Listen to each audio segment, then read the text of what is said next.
全屋採用油漆，以藝術水泥粉飾批盪，配搭淺木紋飾家私，營造簡約輕奢風。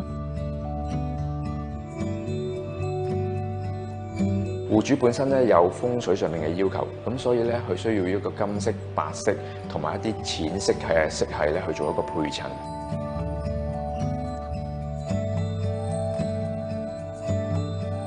戶主一家4口居住喺大約1200尺嘅3房單位，設計師為咗遷就家私擺設，更改部分房間開門嘅位置。飯廳中央餐台融入雲石紋，豐富層次感，亦加入弧形線條，睇起嚟更加和諧。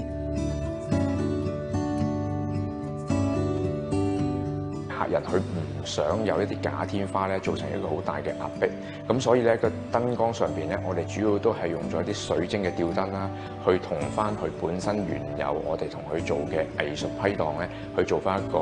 強烈嘅比襯咯。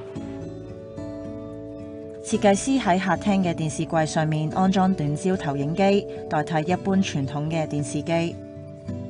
咁當佢使用嘅時候咧，佢個投影幕同埋佢嗰個投影機咧就會自動伸出嚟，咁係可以俾佢去投影翻佢影像啦。當佢唔需要欣賞球賽或者電視嘅時間咧，咁其實佢收翻埋咧就會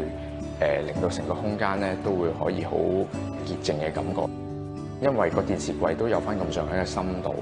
咁為咗令嗰個空間咧可以簡約啲，咁所以咧我哋喺個電視嘅背牆上面咧就會用嗰個弧形嘅效果，再配翻一個適當嘅燈光效果啦。戶主同老人家同住，設計師加添圓角家私以及多個入牆櫃。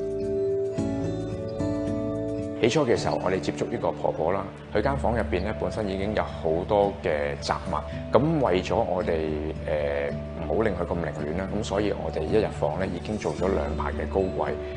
滿足翻婆婆嘅收納需要啦。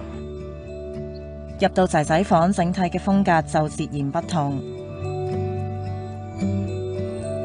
仔仔本身咧就比較年輕啊。咁佢希望有一個比較型格嘅設計，咁所以喺主色上邊咧，我哋就會用咗一個深色嘅木紋啦，再配襯一個黑色嘅效果嘅元素。我哋喺個床尾嘅位置咧，就專登做咗一個滲光嘅高身櫃，入邊係足夠去擺到佢自己本身收藏咗好多年嘅黑膠唱片。盡頭嘅主人房繼續以白色做主調。